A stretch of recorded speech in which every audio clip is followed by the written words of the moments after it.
Gloria, it's great to be chatting with you today, and thank you for taking an interest in the work that we've been doing over the past year, especially in developing the new national long-term care standards. But we can talk about the standards. We can talk about the broader themes that you have for your conference this year. But I'm going to be in your hands for the next 30 minutes for you to grill me and for us to have a dialogue about what's on your mind and what we should be talking about at this conference.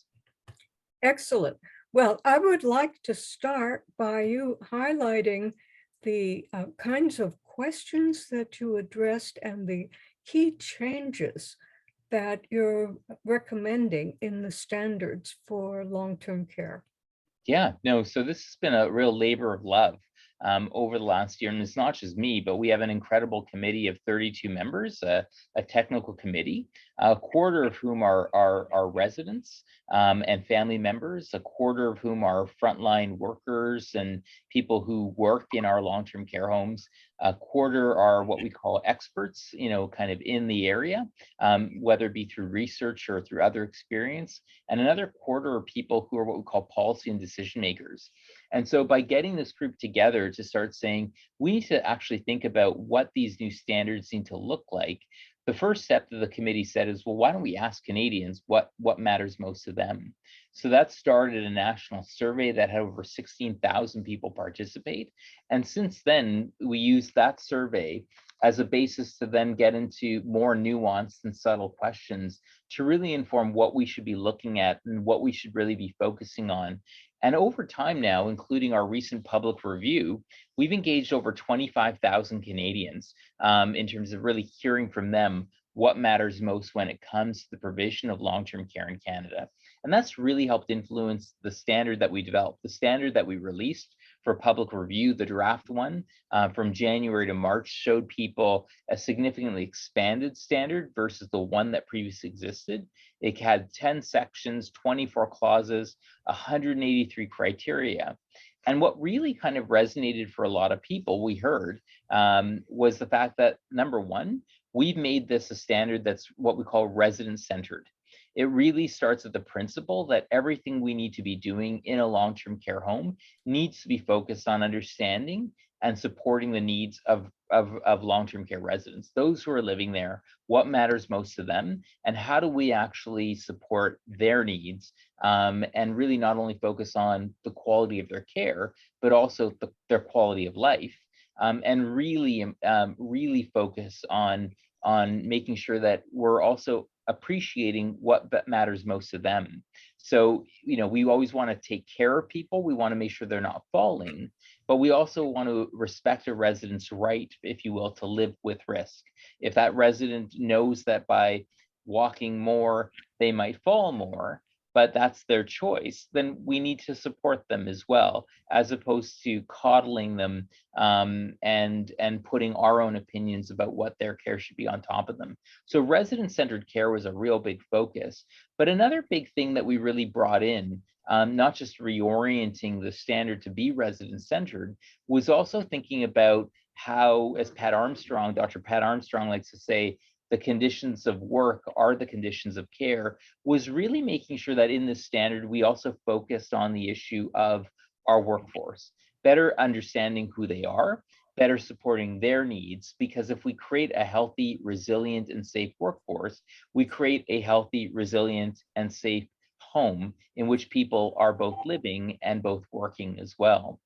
And we also really focus a lot on the importance of governance, really thinking about how do you actually think about a home where there is good leadership, there is leadership that's capable of providing the right supports that a home actually needs for both the residents to thrive, but also the workers to thrive as well. And appreciating that sometimes within long-term care, there are things beyond the realm of a long-term care home. And that's where you need governments involved around appropriately funding these settings, making sure that these settings have the resources they need, and that there's appropriate regulation, enforcement, and accountability in place to really make sure that our homes are actually meeting the objectives that society needs them to have. So there was a lot of work that came out of our consultations to really help make sure that the standard that we are going to be finalizing and putting forth to Canadians later this year in December of 2022 really reflects that journey that we've been on, that really focuses on understanding that long-term care homes are places where people both live and work, and they need to be places that are supported with good governance, but also in a broader ecosystem that the government itself needs to create and support as well. A key issue that I keep hearing from people in the community is the enforcement of standards. It's one thing to have them, and also the issue that sometimes they become the minimum rather than the ideal. So what did your committee have to say about those two issues? Yeah, it's a great question, because ultimately, at the end, as you said, standards are only standards, when they're just words written on a piece of paper. Ultimately, you need to have homes take on these standards, governments to believe in these standards, and these standards to be supported and enforced. For example, in some cases, standards can become the basis of legislation and regulation. There are many examples where that has actually been done with other national standards that have been created, for example. And right now, and at the time that we're talking, we know that our federal government has talked about creating a new Safe Long-Term Care Act. I don't know what's going to be in that act, but that act can be a basis to which standards are potentially enshrined in legislation, and that maybe there are key enforceable or mechanisms to help enforce kind of the standards that are being created or are being considered. But you're right, absolutely. Standards, need to be supported in different ways. One way in which they're going to be supported is that we already know the majority of homes across Canada are crediting themselves against the current long-term care standard. And what we're hoping is this new and improved standard will be one where homes can accredit themselves against as a continuous quality improvement journey, where homes can say, this is what we should be doing. We should be providing resident-centered care. We should be supporting our homes to provide better working conditions. These are the things that are set out. Here's the guidance that tells us how to get there. And so by homes embracing those standards through their own quality improvement and accreditation journeys, that's one way in which homes can help themselves reach that standard that, as you said, not just the minimum, but actually achieving high quality care and supports and really where we want them to be. But as you just pointed out, Gloria, another key mechanism is that every province and territory that oversees a long-term care system has their own standards for regulation, enforcement, accountability, for example. And what we're hoping is that governments will take these standards and also use them as the basis of their enforcement and their accountability mechanisms as well, because that's another way to make sure that we are holding the entire long-term care systems to these standards, and that we're making sure that if a province or territory is not well resourced or supported enough to reach those standards, then again, it's the point of the government to then say, well, what do we need to do? Do we need to be putting more funding? Do we need to be doing more of X, Y, or Z to actually achieve these standards? And certainly we've seen over the last year or two, several governments have now come forward and said, we are now going to try and meet that standard of providing at least 4 hours of care a day in these homes. And we have Ontario, we have, I believe, British Columbia, but also Nova Scotia, that have all come forward saying they're going to fund their long-term care systems better to achieve that standard. But again, if we're still finding, years from now that we're still not actually achieving the new standard because we're still not funding homes adequately, well, then that needs to be a clear conversation to say, well, what additional funding or supports do we need to have in place to actually make sure that we can, expect our homes to reach a certain standard, but also hold them accountable as well. Right. Well, because of the way of funding in this country, where health is a provincial matter. So, to what extent do you think that we will get compliance, and particularly from those homes that have had difficulty during COVID? Yeah, it's a great question because again, as you pointed out, right, this is something that the federal ministers and the federal government are very sensitive about. They know that as soon as they started talking about the importance of creating new national standards, you immediately had all the provinces and territories, kind of, raising their hands and saying, "Wait a minute, we don't get any funding for long-term care writ large through the Canada Health Act or through the Medical Care Act, or what we know as Medicare. Long-term care, which includes home and community care, pharmacare, these things were never actually enshrined in Medicare or the Canada Health Act. So they say we're all providing these services. Yes, these services look very different between BC, Alberta, Manitoba, Ontario, etc. But that's our choice because we're funding it ourselves and we're providing these services, at a provincial or territorial level. So why would you start now imposing new standards when you're not even funding or providing this care? Now, the federal government does provide, transfers to provinces and territories, and on any given day, the provinces or territories will say that the transfers they're getting don't cover X or Y, but ultimately, there is funding that does come from the federal government, but not specifically for the provision of long-term care services. I think one of the great enablers that's happened with the government's desire to create new national standards is also pledging $3 billion in the 2021 budget, for example, to actually support the implementation of these new national standards. And these are both the HSO and the CSA standards. So that's great because there's money and money helps. But what are tactics that can happen? Well, look at what just happened with childcare across Canada.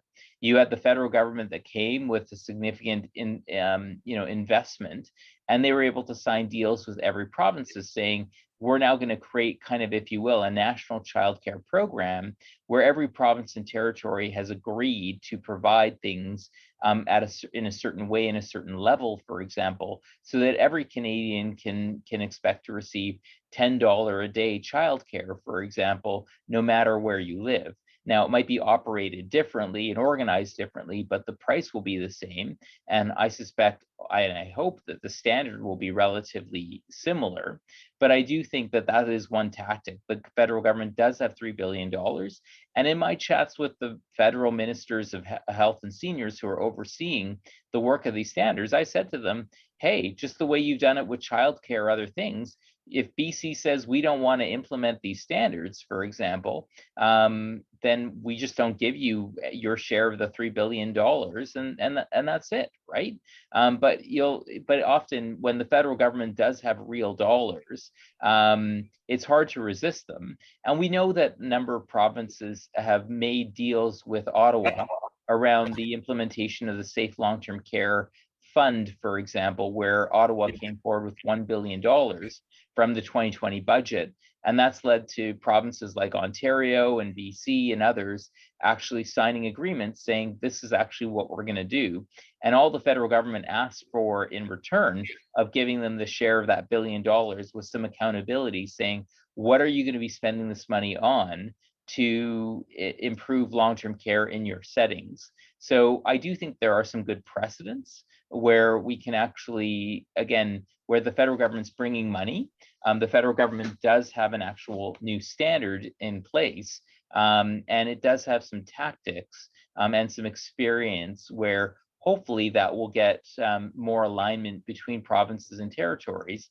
And already BC, without the federal government's prompting, has said they're going to invest a lot more money into their long-term care system, for example, to try and be providing 4 hours of care a day. And just having more people around and more hours of care available can only, support helping to reach what the standards are talking about in the first place. Right. Well, the kinds of issues that people on the ground are discussing are the private versus nonprofit kinds of facilities. And in reality, we probably need the both types in the sense that the privates will cover the costs of new construction, and allow for more facilities to be built. But at the same time, we know from, for example, in BC, from the Seniors Advocate, that the nonprofits were paying or were spending more per patient than the private sector facilities. And so do the standards address some of those kinds of issues? Yeah, I think it's complicated because I think when you start talking about private or versus nonprofit operations, for example, the standards don't distinguish between what care should look like in a private for-profit home or a publicly owned not-for-profit home or not-for-profit operated home. We basically just say what Canadians told us care needs to look like, for example. And we don't really care kind of how you're operated. You just need to basically adhere to these national standards. That's kind of what we start with. What we do know is that when many of our committee members do note the literature is very clear. I just did an international review looking at, again, for-profit provision of long-term care versus not-for-profit provision of long-term care.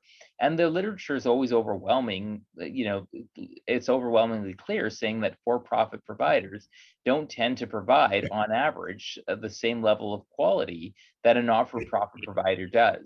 Now, you raised the point about raising capital for new construction, right? But I don't know of any hospital in BC or in Ontario, for that matter, that we build by saying, well, let's have a for-profit provider go build that new hospital and operate it because they can raise capital more easily on the market. No, we actually have a mechanism where we allow a lot of for-profit organizations to build new hospitals, but we always leave the running of those hospitals to not-for-profit providers, if you will. Long-term care is one of those very funny areas in Canada, where in Ontario and in BC, we actually say, no, the for-profit providers and not-for-profit, can try and find the capital financing to build new homes. It's much easier for for-profit groups to do that with deep access to capital than it is for not-for-profit providers. But then we go one step further and say, yeah, regardless of whoever builds that building, will then allow for-profit and not-for-profit providers to operate and run those homes, for example, as well.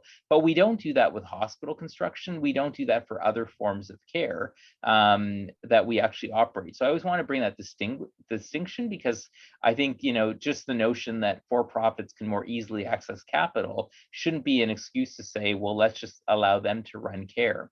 I think what we do need to say is these are the standards. What we do know is that one of the biggest challenges, I think, for all operators currently in our system is whether you're a not-for-profit or for-profit provider, everybody gets the same amount of funding from the provincial government, as far as I know. In Ontario, for example, the average home, regardless of whether you're for-profit or not-for-profit, was getting funding to provide 2.7 hours of care a day, even though the government's own staffing commission said we should be providing at least funding for every home to provide 4 hours of care a day. But every home was only getting funded by the provincial government to provide 2.7 hours a day. Now, what you would quickly find out is that not-for-profit providers were providing more than the 2.7 average. Why? Because if they were owned by a municipality, the municipality was using extra dollars from the municipal taxpayer base to actually subsidize the hours of care that the province was funding them for. You'd also find that many not-for-profit charitable groups were foregoing profits that they could earn and reinvesting that to provide more care, or also having fundraisers or other mechanisms to subsidize and better improve the amount of care they could provide, because they knew the amount that the province was giving them was inadequate. This is why you've seen Ontario, BC, and Nova Scotia now say, we're now going to fund all homes to provide an average of 4 hours of care a day. And if that was happening in the first place, you'd probably find less of a discrepancy in the quality of care that was being provided. But ultimately, I sympathize for-profit providers, because they ultimately have to try and achieve the same quality of care or that not-for-profit providers have, while also trying to derive a profit out of the meager amount of money they get from their provincial governments. Right now we have an election in Ontario. I know this predates the conversation when people are going to see it, where there's a lot of talk about, we have 3 of the 4 political parties saying they want to move long-term care to fully not-for-profit ownership and operation. And again, there's some merit behind what they're talking about when they just look at the quality measures that we see in the literature overall. And I think this is the key, is that, do we need to be supporting the provision of more for-profit operation, or a balance, or if we're going to maintain a balance of not-for-profit and for-profit providers, how do we make sure there's good enforcement around common standards that we agree is not the minimum, but really what we think really it should be the provision of high quality care. And if there's a for-profit provider that can get behind that message, then I'm all for supporting them as well, even though it's a tougher task for them to achieve in this funding model. Okay. Did you have input to your committee from the unions? And Absolutely, 100%. We had SCIU, QP, you name them. I can't name them all. We had an incredible amount of input from our union colleagues, and many of them created formal submissions. They engaged their groups. I remember going to some national meetings where I got to meet with some of the union representatives. We had the Canadian Health Coalition that has a lot of support from major health sector unions that also met with us frequently to talk about what we were doing and how we were working. And again, a lot of the focus that our union colleagues or input had was really around the working conditions, especially for their union members, but they were also very much also interested in the quality of care that was being provided, but really from that perspective that the conditions of work are the conditions of care. And so we were really happy to have not only their input, but the input of so many just frontline workers on their own, many who are unionized as well. right. Well, it was interesting because just last night there was a rerun of a show called Coroner. Okay. That was focused on a staff member who, as it turns out, was murdered. But it was during COVID, and so the question was sort of, did she die of COVID? And en passant, they said that she had been working at 6 different places in order to piece together enough work to support her family. Mm-hmm. So do your standards address that kind of issue?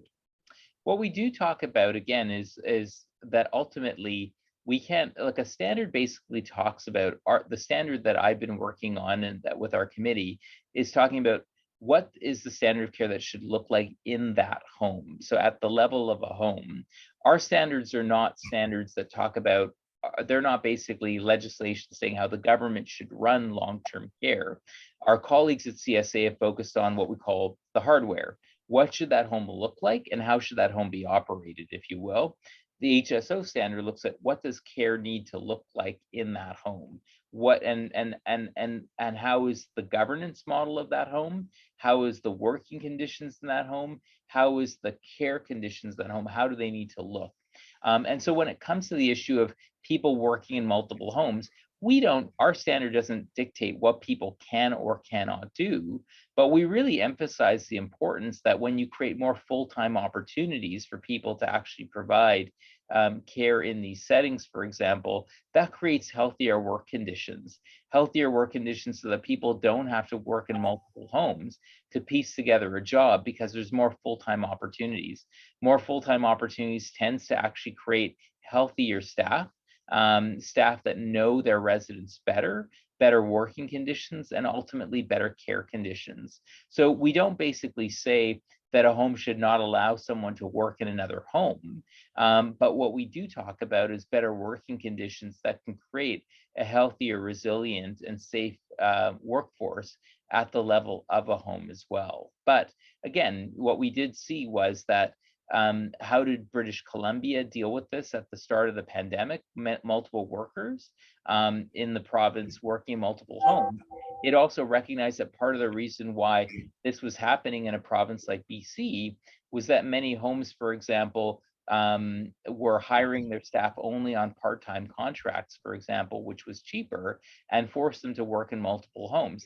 That's how COVID was starting to spread between some of the first homes. I think it was Lynn Valley, if I remember, and the second home. It was because, that was a home, for example, where all their staff were let go, and then they were rehired by a different company, and they were all working largely on a more part-time basis, for example. And then that was forcing staff then to work multiple jobs between multiple homes, which created poorer working conditions, probably poorer care conditions, and also an increased risk of transmitting viruses like COVID between homes.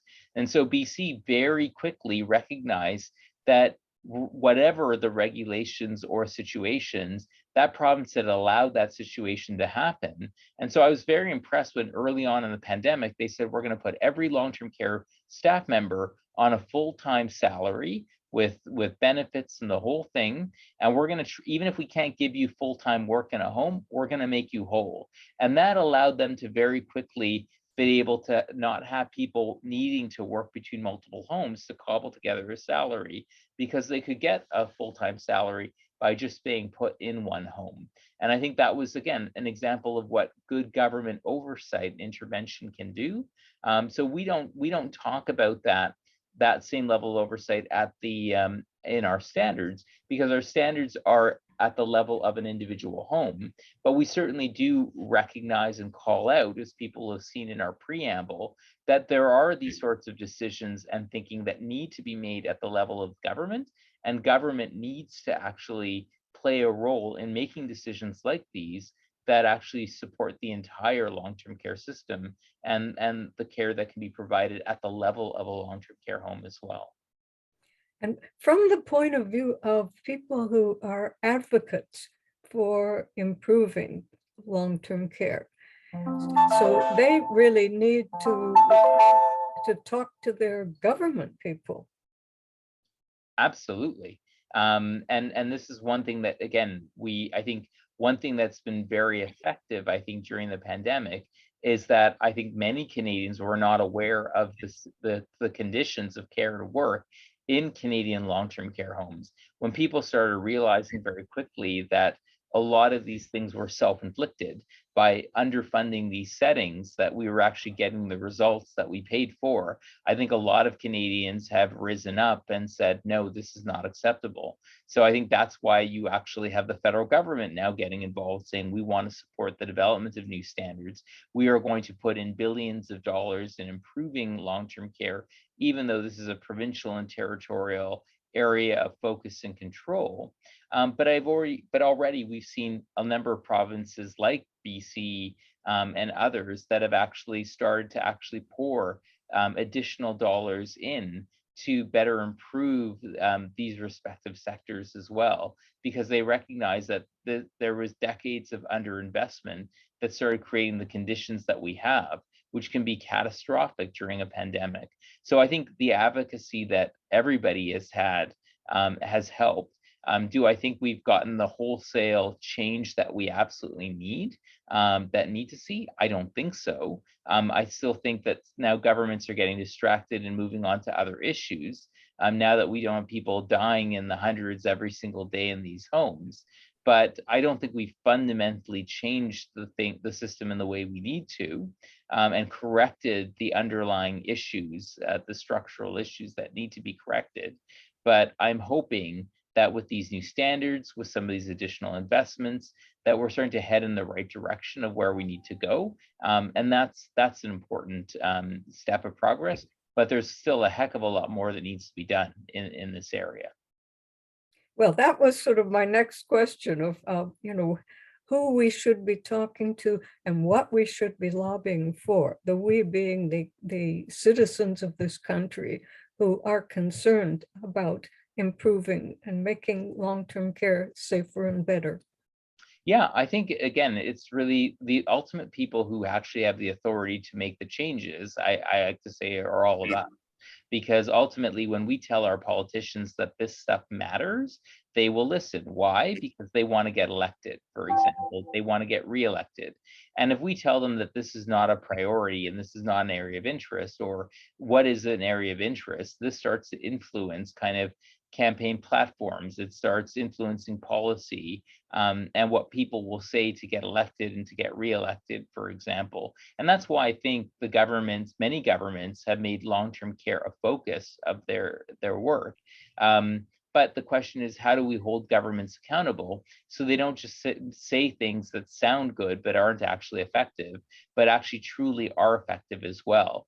And I'm glad to see that I can say that there have been some major announcements and investments that I think are more than just lip service, but ultimately we need to hold our politicians and our governments accountable, because ultimately we elect them, and we elect the governments that make those decisions and choices on our behalf. And we need to tell them very clearly what we expect and what we want, so that they can actually realize some of these things as well. Okay. Going a little off from the issue of standards, I was just looking at the statistics that the NIA put up that we're tracking deaths in due to COVID. And the first ones from early in the pandemic, 80% of the deaths were in long-term care. A year later, it was down to 55%. As of the most recent data, it's 44%. So it's saying a couple of things. One would be, of course, that it isn't just long-term care where COVID is resulting in old people dying. But are there some lessons that we can learn? Because obviously the facilities must have done something to bring the numbers down, or is it just that there's more of community? Yeah, it's complicated, and I think that super high death toll at the very beginning of the pandemic was partly because it just showed how we did very little to prioritize our long-term care settings right at the beginning. Just things like access to PPE, access to additional staffing and supports to better support our homes. That was severely lacking, and I think most provinces have now admitted that they probably could have done a lot more to support their long-term care homes that we knew were going to be in trouble right from the beginning. Now homes have ample PPE. The magic of vaccinations and the fact that homes were prioritized for vaccinations against COVID, for example, I think significantly helped them avoid kind of that third wave and those subsequent waves. Although again, with subsequent waves, we know that when there's a lot of community spread, for example, we're going to see COVID coming back into homes, but we're not seeing nearly the death tolls that we are seeing, especially when we have people with not only one, but two, three, and four even doses now of the vaccine. So I think what we're seeing is that when we actually take the sector seriously and really put in key public health measures, whether they be preventative at the beginning and or kind of and the power of vaccination now, we actually can better support residents in these settings. What it is showing us now is that really the story has shifted to a heck of a lot more community spread, and how we still haven't done as good a job to protect vulnerable elders in our communities, who've now become a huge kind of at risk, especially when we've prioritized less people in our community to make it as easy as possible to get vaccinated, and as opposed to those living in our long-term care homes. And we've allowed so much community transmission to occur that it's hard for anybody who's an older person in the community to escape COVID. And we've seen the resulting deaths that have occurred. Remember that 90% or more of our deaths that have occurred during this pandemic have been amongst older people. As you noted at the beginning of the pandemic, 80% of those were happening in long-term care homes, long-term care and retirement homes, and now it's about 44, which just reminds us how vulnerable the 6+ million older Canadians living out in the community have actually been, when we haven't done as much as we can in our community settings to support and to protect older people as well. So lots of lessons learned, but we have to remember that while it's 44% of our death toll is now accounted for by people who died in long-term care and retirement homes, for example, that's still twice the international OECD average. So it's great that that number has come down, but we're always going to be twice what the international number is, just to our overall pandemic performance. And why do you think that is? I mean, why are other countries doing better than we are? I think fundamentally it comes down to this, Gloria, where other communities have done even far less to protect people in their communities in terms of getting vaccination rates up to where they need to be. I mean, Canada really pats itself on the back because we have a higher booster rate of vaccinations in our older populations. But yes, while 93% or 94% of older Canadians have now received 1 or 2 doses, or at least 2 doses of the COVID vaccine, only 81% of older Canadians have received their booster doses. So there's still a gap of around 13%. If you go to the United Kingdom, if you go to Chile, if you go to Israel, if you go to Denmark, those 4 countries have booster rates of between 91 to 95%. So far above where we are in Canada, for example, and much higher than the United States overall. So so 2 things is that other countries have not done, or some other countries have done a much better job supporting people living in the community than we have. But I think the other issue is that other countries around the world did a lot more to protect their long-term care homes, or have a much better adequately funded and organized long-term care system than we do. The only country that's done a worse job at protecting its community citizens, and hence has a higher death rate in its community dwelling older adults than even its long-term care older adults, is the United States. But I think if you look at us against other countries around the world, you'll generally see very clearly that those countries that invest and support people living in long-term care settings better had much lower death rates than we had overall.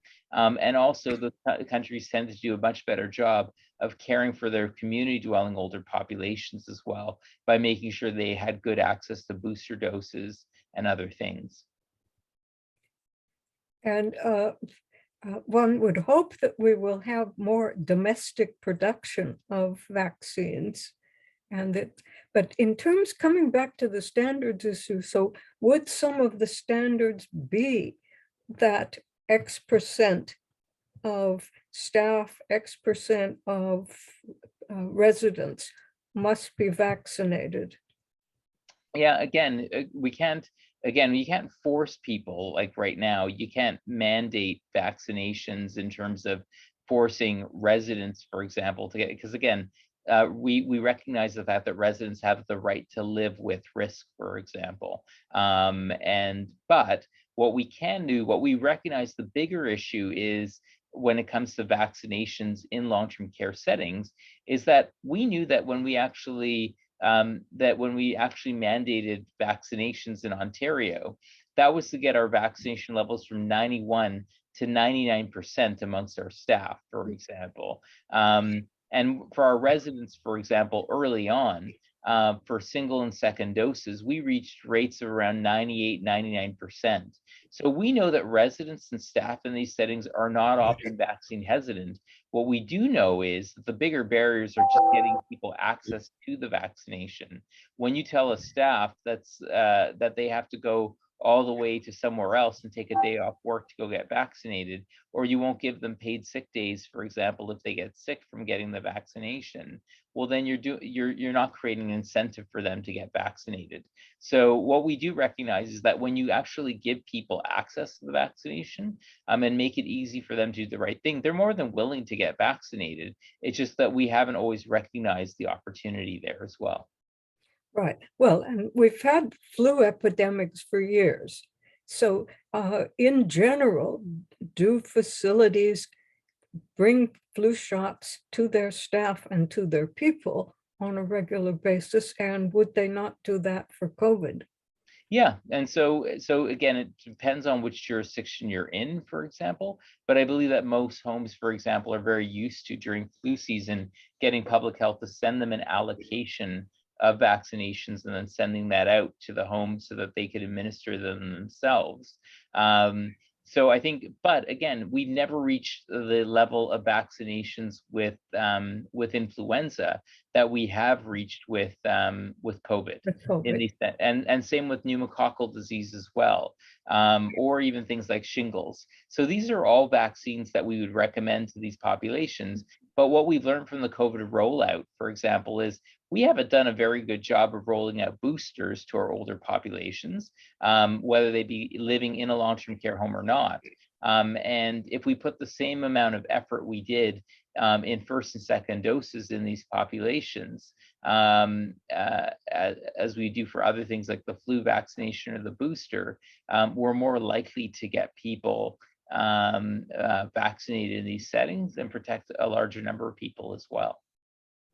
I guess, another thing that most people don't realize is that um, visitors can bring disease into facilities. Little Johnny comes to visit Granny, but Johnny has a runny nose. So do the facilities screen visitors in Yeah, terms of health? And is that something that can be addressed by standards? yeah. So certainly one thing that we do recognize is that role of these of families and family members and friends who want to serve as what we call a designated support person or essential care partner, to their loved ones. And what we saw very early on in the pandemic is when Canada really shut out families and friends from visiting their loved ones in care homes. We saw that in countries like Denmark, by as early as May in the pandemic, they just established that as long as we treat these essential visitors, if you will, like staff, for example, where we're screening them in a similar way, we're giving them access and education on how to don and doff PPE, that we can certainly that when we treat these family members and friends with that level of respect, saying, of course you don't want to get your loved ones sick. We're going to show you how staff put on their PPE and do that. Then it creates a greater opportunity for people to be supported to visit with their loved ones safely. So we again, we don't we haven't looked in our standard, and if you reviewed our draft standard, to say that thou shalt do X or Y, but we really want to make sure that people living in homes do feel their loved ones can easily visit them as well. So we do have some examples of how to move forward. Well, thank you so much for spending this time and sharing your experiences with us. And we look forward to seeing the next steps that will follow from the release of the final documents. Thank you very much, Gloria. It's been a real pleasure as always talking to you, and thank you for your incredibly thoughtful questions as always. I'm sure your questions were what many people have been wanting to ask as well. So thank you for your time. Thank you for organizing this incredible forum. I'm just sorry I couldn't be there with you and everyone else in person or online. But I wish you the best of luck with it, and thank you for supporting this dialogue, this important dialogue that we're all going to be a part of for the next number of years.